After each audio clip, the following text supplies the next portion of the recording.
The United States Air Force, in discharging its responsibility for the aerospace defense of the nation, is called upon to investigate reports of unidentified flying objects. Two Air Force officers have over the years been very closely associated with this activity. Lieutenant Colonel Lawrence Tacker was formerly the chief spokesman for the Air Force on the matter, and Major Hetor Quintanilla is now the chief of Project Blue Book. Major Quintanilla, what are the objectives of Project Blue Book? The objectives of the program are twofold. They're the same as they have been since 1953 when the regulations were written. First of all, to try to determine if the UFO phenomena presents a threat to the security of the United States. And second, to determine if the UFO phenomena exhibits any technological advances which could be turned into research and development. What's the record so far? To date, we have over 10,000 cases at Wright-Patterson Air Force Base, of which 646 of these remain unidentified. That's not to say that we could not have identified more cases if we had gotten to the observer quickly and checked the local activity. The Air Force has been accused from time to time of hiding information about UFO. What do you have to say to that, Colonel Tacker? Well, these charges are absolutely untrue.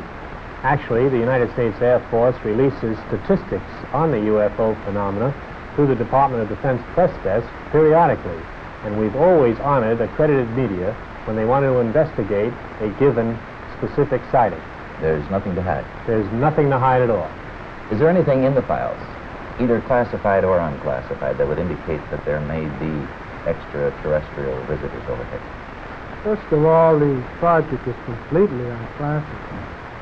And there's nothing in the records which would indicate that we have been visited by any advanced civilization. How does the Air Force look upon people who make reports of UFO? Do they look on them as qualified observers? Yes, they do look on them as qualified observers. Actually, most people who report a UFO sighting are patriotic citizens who have been mystified by something that they've seen, and through a patriotic sense, report it to the local law enforcement officials or to the United States Air Force Base near them. What would you consider as a person qualified to interpret what he sees? Well, I consider astronomers are genuinely expert in their field.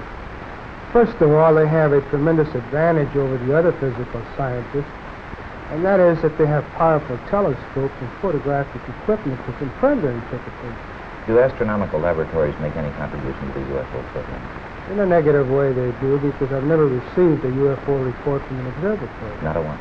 Not a single one.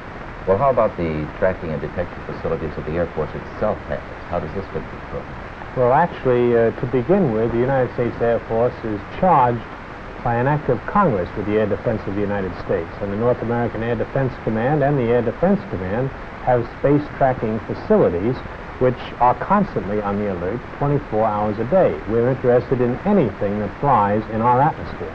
Well, how about UFO reports in other countries? How are they handled? Well, UFOs actually occur worldwide. However, the United States is the only country in the world that places as much emphasis on the phenomenon. Other countries place a burden of proof on the observer and not on their Air Force.